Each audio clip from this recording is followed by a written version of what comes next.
Here now is the judge. Andrew Napolitano is a Fox News senior judicial analyst and also host Fox Nation's Liberty File. So as Laura went through this, Judge, you have a lot of women coming forward. You have charges now coast to coast, New York and Los Angeles. What's the level or degree of difficulty for prosecutors going after Harvey Weinstein? Well, I don't think the prosecutors in Los Angeles did their colleagues in New York any favors by releasing this information now, because they are going to make it far more difficult to pick a jury that doesn't have a preconceived notion that he's probably guilty, because there's so many people complaining about him. It's hardly a coincidence that they made that statement today, the day before jury selection is to begin. But this pretty much forces him to choose between taking the witness stand and explaining that everything that he did with these women was consensual, and not taking the witness stand because he doesn't know yet the quality and volume of the evidence against him in California. Stated differently,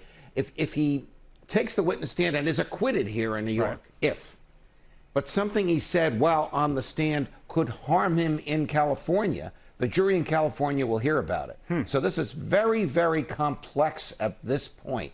If I were his lawyers, I would ask that the trial that's scheduled to begin as soon as the jurors are chosen later this week or next week, however long it takes, be put off until discovery, until the lawyers in California can advise the lawyers in New York of the nature and quality of the evidence against him in California. Interesting. Those are interesting points. Maybe they will do that. We'll see how it all kind of plays out both here in New York and in California. The other story I want to talk to you about while you're here, though, is Carlos Ghosn.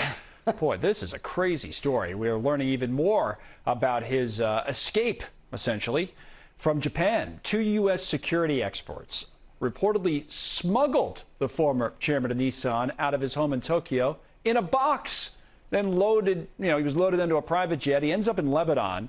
Right. So that, this is like something out of I don't know what, a spy novel or something. But anyway, now he's in Lebanon. So that brings you in on the legal questions of what happens next? Extradition? What's at play here for Carlos Ghosn? All right, so you see on the screen what his path of travel was from Tokyo to Osaka, which is a 3-hour train ride. Osaka is where that huge airport is. From there to Turkey, and then hop, skip, and a jump from Turkey to Lebanon. Look, this is both lawless and just at the same time. It is obviously lawless to skip bail. It is lawless to fly international with false passport and under somebody else's name.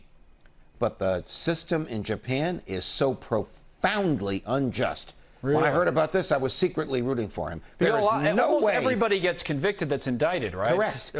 Their conviction rate exceeds 99%. They have no respect whatsoever for civil liberties. This is not even a crime. This is a dispute over the management of a corporation so powerful in Japan that it can cause its adversaries to suffer criminal prosecution when they disagree with how they want to run the company. All right. Supposedly he's going to talk later in the week. He told Maria Bartiromo he's going to name names. Can he be extradited? There is no extradition treaty between Lebanon and so Japan. He stays in Lebanon. Probably. All right.